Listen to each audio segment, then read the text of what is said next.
Magandang araw mga kababayan ko. Ayoko sanang patulan itong pahayag ni Senator Robin Padilla, no? Dahil alam naman natin ang kapasidad ng utak ni Senator Robin. However, ay magkukomento lang tayo ng very, very subtle lang. So, nagkaroon ng pahayag itong si Senator Robin Padilla wherein sinabi niya na nag-express siya ng pagkadismaya dahil may nagagana pa rin pala na impeachment at tuloy pa rin ang impeachment proceedings laban dito kay Vice President Sara Duterte. Sa kabila daw ng kinakaharap na problema ng Pilipinas ngayon ay nakuha pa daw i-undergo itong impeachment hearing. No?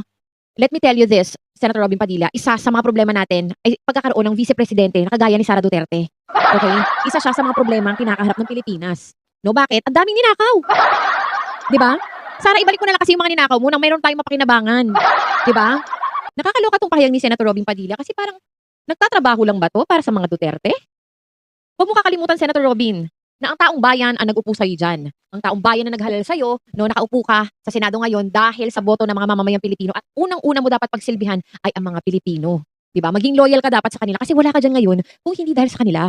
Sinisweldohan ka ng taong bayan, Senator Robin. Mahiya ka naman. Kasi lumalabas parang ang pinaglilingkuran mo lang at ang rason lang ng pagkakaupo mo dyan ay dahil pinagsisilbihan mo ang mga Duterte. Katulad ngayon, nagkakalabasan ng tunay na trust survey. No? Tungkol dito kay Vice President Sara Duterte at ito, kumpara mo kung maihahambing kay PBBM, so lumabas ang tunay na survey. So unang-unang rason ng pag-distrust ng mga mamamayang Pilipino kay Sara Duterte ay dahil ang pagkakasangkot niya sa korupsyon. So nakagarner ito ng 51.4%. Pangalawang rason, naninira at nagbabanta sa administrasyon. So nakagarner ito ng 21.4%. Third is yung palamura at pagiging bastos niya. Pang-apat, wala pa siyang nagagawa. At panglima, panay ang biyahe sa labas ng bansa.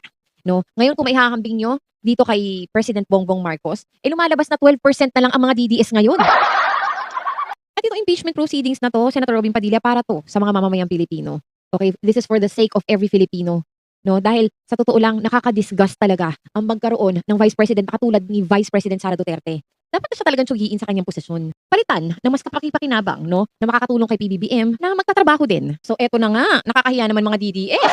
So nasa ng Vice President niyo dito sa hearing sa Kongreso? Hindi na naman umaten kasi halatang-halata na talaga na meron siyang tinatago. Kung ako man inakusahan ako ng ganito, ng mga mabibigat na akusasyon, ng pangungurap, talagang lilinisin ko ang aking pangalan kung talagang wala akong ginagawa. Talagang lalatagan ko sila ng ebidensya.